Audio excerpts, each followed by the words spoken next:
Welcome. In this program, Gando Media explores the essential Maliki rulings regarding Eid al-Fitr and the crucial obligations of Watch Zakāt the al-Fitr. horizon. The moment the sun sets on Ramadan's final day, the appearance of the new crescent moon triggers the end of the fast.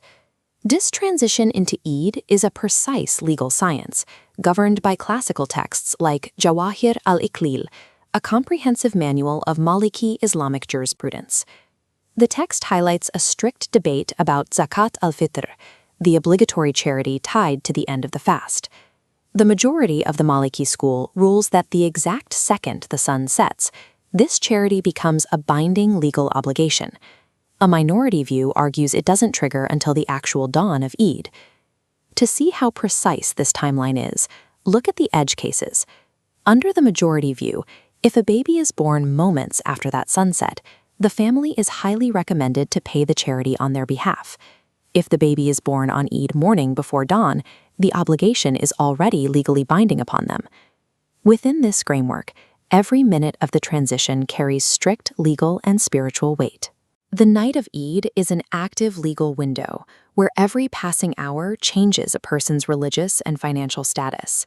During this night, the obligation to pay falls on every free Muslim who possesses surplus food beyond their family's immediate needs for the day. This 3D diagram shows the precise measurement of the saw, a historical unit of volume. It requires exactly 4 medium handfuls, about 2.03 kilograms, to fill a single standardized container. It relies entirely on volume, not an arbitrary weight. The Maliki School lists exactly 9 valid staple commodities you can use to fill that container, like wheat, barley, or dates. They strictly reject cash equivalents. You must pay in physical food. This brings in a crucial systemic principle known as gut akhli. This rule dictates that a payer must use the primary staple food of their specific local town. You cannot just hunt for the cheapest option available on the list. The obligation also demands a specific quality standard called gurbalat al-kamh. This means the food must be sifted and clean, representing the absolute highest available grade of that local staple. These strict physical and geographic requirements intentionally bypass abstract financial transactions.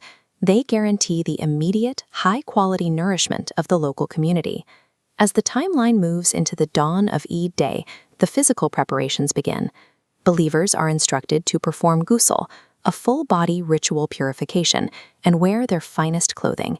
Before leaving the house, there is a sunnah muakkada, a strongly confirmed practice of the Prophet, to eat an odd number of dates.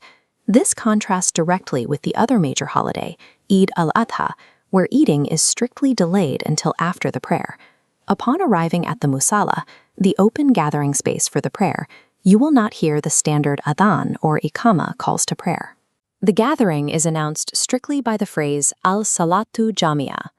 This diagram shows the Maliki Eid prayer structure. It requires exactly 15 takbīrs distributed across 2 cycles.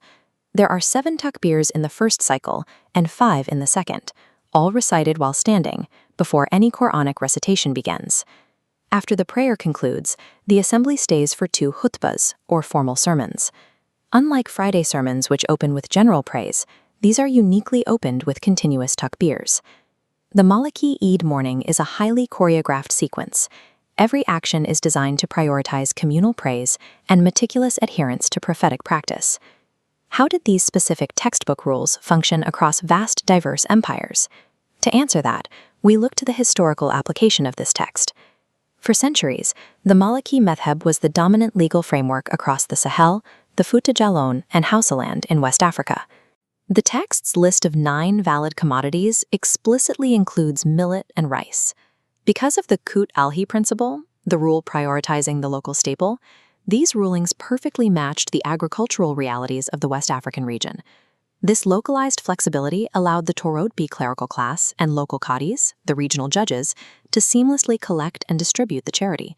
They administered the law without needing to adapt or alter the core religious texts. A farmer living in the Fouta Djallon could fulfill a universal Islamic obligation entirely through the specific rice or millet harvest of his own land. The rulings in Jawahir al-Iqlil translate abstract obligations into the physical grain of a local harvest, providing a framework for communal welfare that governed West African life for centuries.